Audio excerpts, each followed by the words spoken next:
Shalom, selamat pagi. Kita jumpa lagi hari ini hari Selasa tanggal 5 Mei 2020. Senang sekali masih bisa menyapa anak-anak. Tetap salam sehat, tetap semangat di rumah saja. Ya. Eh, ada Dogi. Sapa teman-teman di rumah tuh. Hai teman-teman, aku Dogi. Masih ingat kan?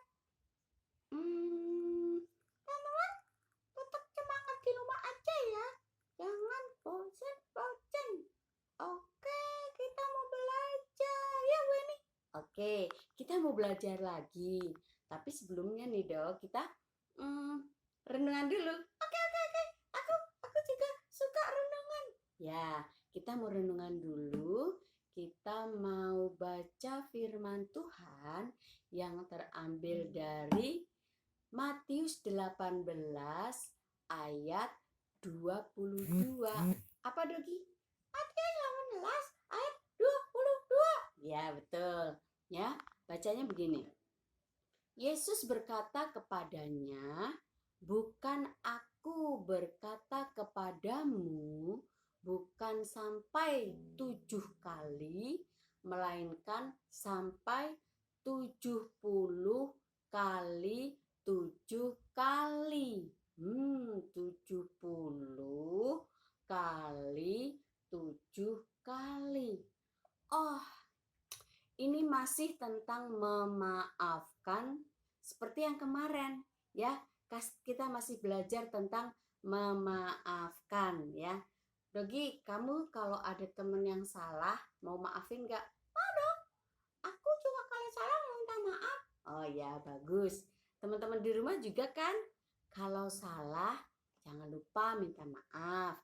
Kalau ada teman yang salah harus mau maafin juga. Oke, mau dengar ceritanya? Oh. Kamu duduk dong. Oke. Duduk di mana? Situ deh, situ. Iya deh. Aku duduk dulu ya teman-teman. Dadah. Oke, ya Dogi udah duduk. Kita mau mendengarkan cerita tentang memaafkan juga. Nah, ceritanya ada seorang hamba yang meminjam uang kepada tuannya banyak, 100.000. 10 tambah 10 tambah 10 tambah 10 tambah 10 itu sampai 10 kali 100.000. 10 itu kan 50 sama 50 jadi 100.000. Banyak ya. Nah, tetapi hamba ini gak bisa balikin karena dia gak punya uang yang banyak 100.000 itu. Dia gak bisa balikin. Dia bilang pada tuannya, "Maaf tuan, aku belum bisa balikin." Tahu gak? Tuannya baik banget. Tuannya bilang, "Gak apa-apa, gak usah dikembaliin aja. Aku bebasin deh, hutangnya aku bebasin, gak usah dikembaliin." Wow, hamba itu senang apa enggak? Senang. Hutangnya dibebasin, dilunasin. Jadi dia kan gak punya hutang. Dia senang banget. Dia pulang girang. Wah.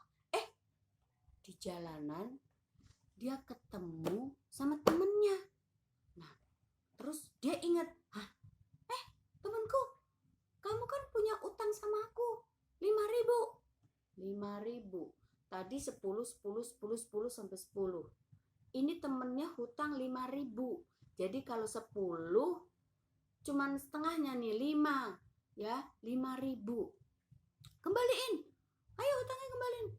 Aduh maaf, aku belum ada duit buat kembaliin. Pokoknya kembaliin. Gak ada maaf-maafan, harus kembaliin. Tahu nggak anak-anak? Tadi itu hamba tadi yang pinjam uang 100.000 itu aja dimaafin sama tuannya. Masa? Dia hambanya ini punya temennya punya utang cuma 5.000, dipaksa suruh kembaliin. Padahal temennya udah maaf, aku nggak punya uang buat balikin, tapi tetap dipaksa suruh balikin. Dari cerita ini Bu Heni inget Di Alkitab juga Tuhan Yesus pernah cerita seperti itu, ya, tentang seorang hamba yang dimaafkan oleh tuannya karena minjem duit. Tapi dia tidak mau memaafkan temennya yang minjem duit sama dia. Sampai dia laporin, sampai temennya itu dimasukin dalam penjara. Aduh, ini contoh kalau dia sudah dimaafkan, tapi dia nggak mau maafin.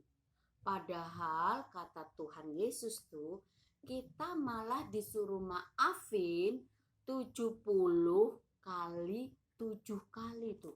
Berapa tuh 70 kali 7? Banyak kan? Kita disuruh maafin, ya. Maksudnya kita disuruh maafin dengan ikhlas, dengan sepenuh hati, udah nggak diinget-inget lagi, ya. Mengampuni orang yang salah sama kita dengan sepenuh hati. Kalau sepenuh hati itu, jadi nggak usah diinget-inget lagi kesalahan orang lain itu, ya. Nah, hari ini kita kembali belajar supaya kita disuruh memaafkan, ya. Memaafkan, kita udah dimaafin duluan sama Tuhan Yesus aja udah maafin kita. Kita yang berdosa, Tuhan Yesus maafin kita. Jadi kita juga harus mau memaafkan. Oke, ada lagunya. Kasih itu memaafkan, ya. Bu Heni juga baru belajar. Tapi kalau salah-salah, maafin ya. Kasih itu memaafkan. Kasih itu tak pernah dendam. Tak simpan kesalahan orang. Kasih itu memaafkan. Bukan hanya 3 kali, bukan juga hanya 7 kali, tapi 70 kali 7 kali segenap hatimu. Bukan hanya 7 kali, bukan pula hanya 7 kali, bukan 7 kali segenap hatimu. Ulangin ya. Kasih itu memaafkan. Kasih itu tak pernah dendam. Tak simpan kesalahan orang. Kasih itu memaafkan. Bukan hanya 3 kali, bukan juga hanya 7 kali, tapi 70 kali 7 kali segenap hatimu. Segenap hatimu. Oke, jadi memaafkan 70 kali 7 kali dengan segenap hati. Oke, renungannya sampai sekian dulu. Kita mau lanjutkan dengan pelajaran hari ini. Masih sambungan yang kemarin, masih lanjutan yang kemarin, yaitu tentang tanaman sehat. Oke, Bu Heni mau langsung aja. Hari ini kita mau belajar tentang tanaman sehat berikutnya, yaitu adalah kencur. Apa ini? Kencur. Bu Heni cuma punya kecil, gak apa-apa ya.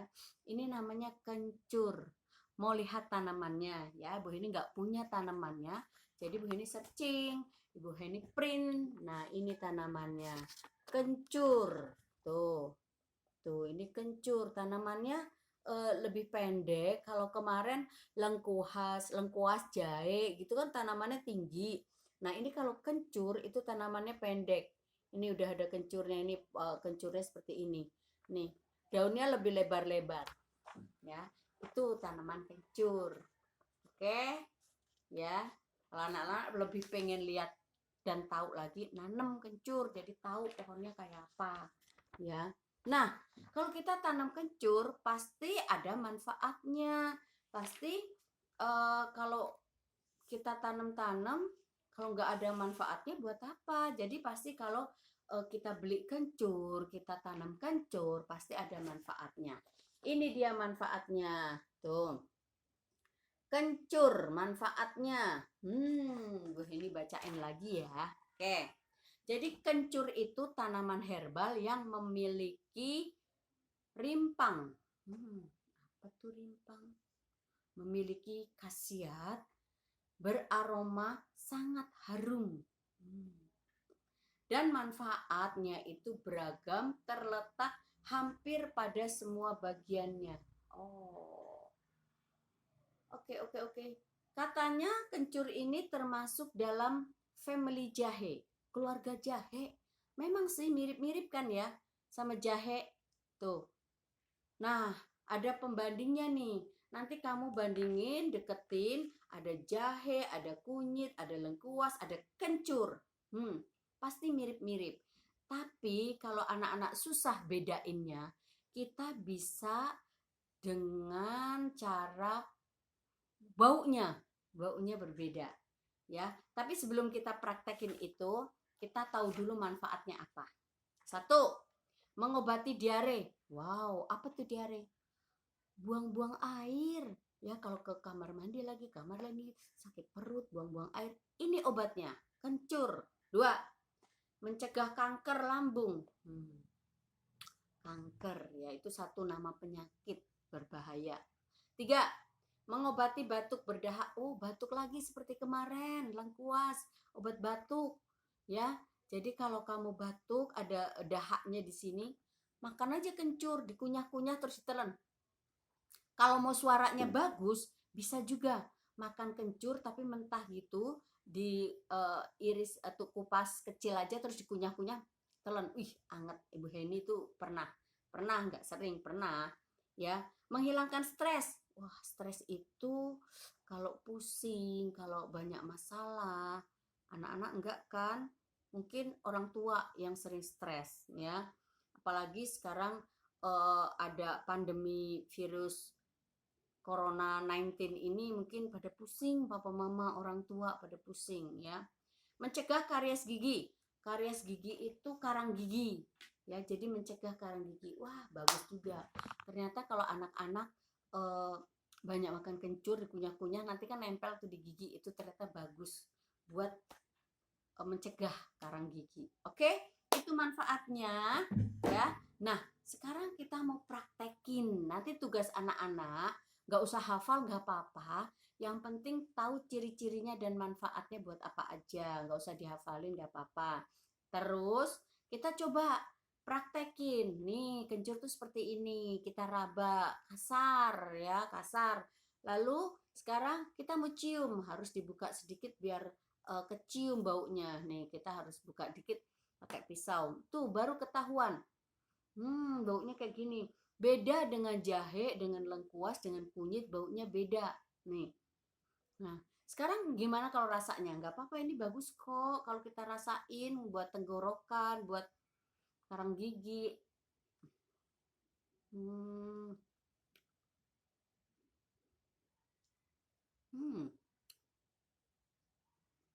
Nggak apa-apa kok, enak.